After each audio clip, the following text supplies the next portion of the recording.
scrolling for a second.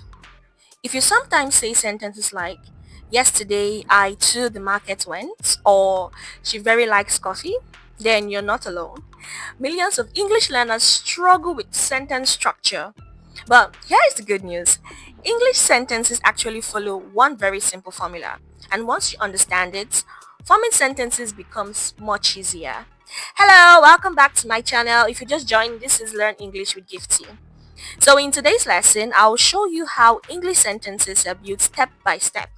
And then by the end of the video, you'll be able to build clear and natural English sentences confidently. Before we start, let's test you quickly. Which sentence is correct? A. Love I English. Or B. I love English. The correct answer is B. I love English. Why? Because English follows a specific word order. And that's exactly what we're learning today. Sentence structure simply means the order of words in a sentence.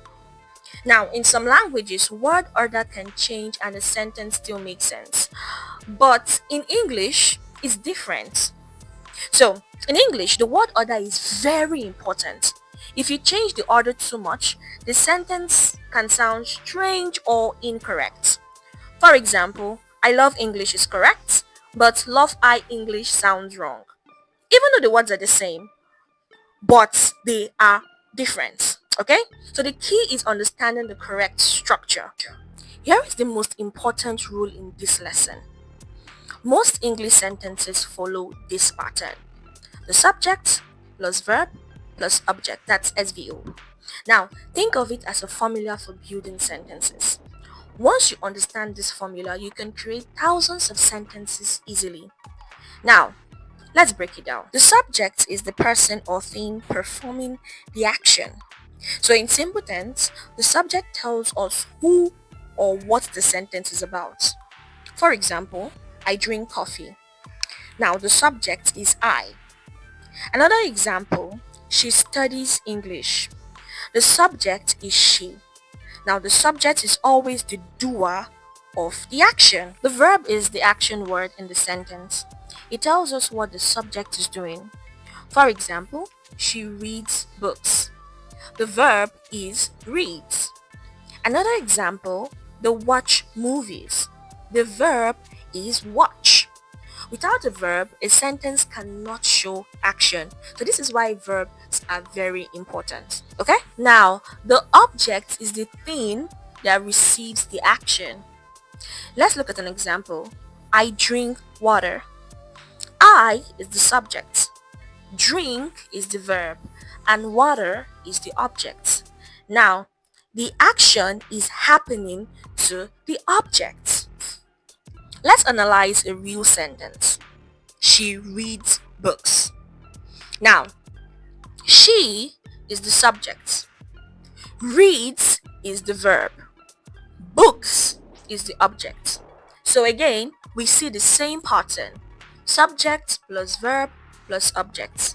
Gotten? Let's look at another example. They watch movies. They is the subject.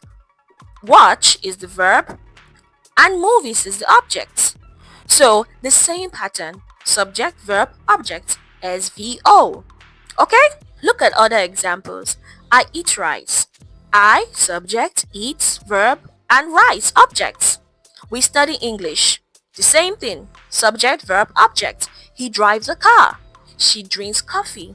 They all follow the same subject, verb, and object. Okay? Now, let's make our sentences longer. Start with a simple sentence. I read books. Or she reads books. Okay? Now, add time. She reads books every day. Good. Now, add more information.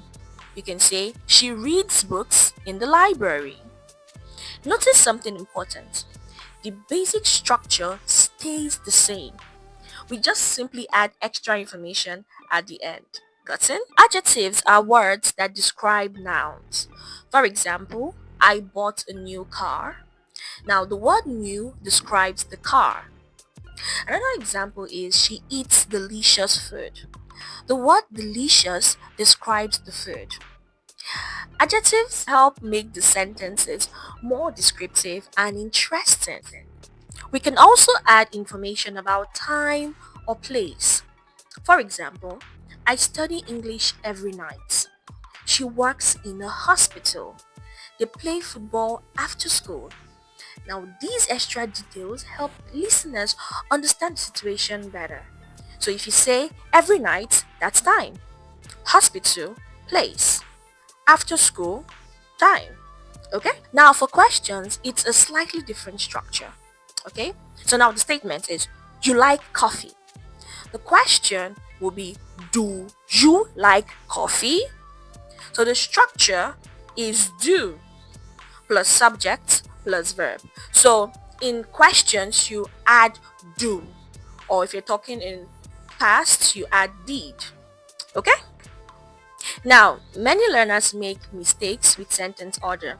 For example, she very likes coffee. The correct sentence is, she likes coffee very much. Another example is, I yesterday went there. Nah. The correct sentence is, I went there yesterday. Now remember that English usually keeps the verb close to the subject. Don't forget that. Okay? Good. Now let's practice together. Pause the video if you need time. First sentence. Piano, she, the, plays. Now, the correct sentence is, she plays the piano. Did you get it? Okay. Tell me in the comment section if you got it right. Okay? Good. Sentence structure matters because it makes your message clear. For example, if you say, drink eye water, people might understand you, but it sounds unnatural because native speakers will say, I drink water. Okay, so good sentence structure make your English sound clear and natural. Okay, before we finish, let's review the most important idea. Most English sentences follow this structure: subject, verb, and object. Example, I drink water. She studies English. They watch movies. The formula is the foundation of English sentences, so it's important for you to know it. Got it? Now you know the secret behind English sentence structure. Start with simple sentences and practice every day. Over time, forming English sentences will feel natural. If you enjoyed this lesson, please don't forget to like, share with your friends, subscribe for more English learning videos. And I'll see you in my next lesson. Thanks for watching. Bye!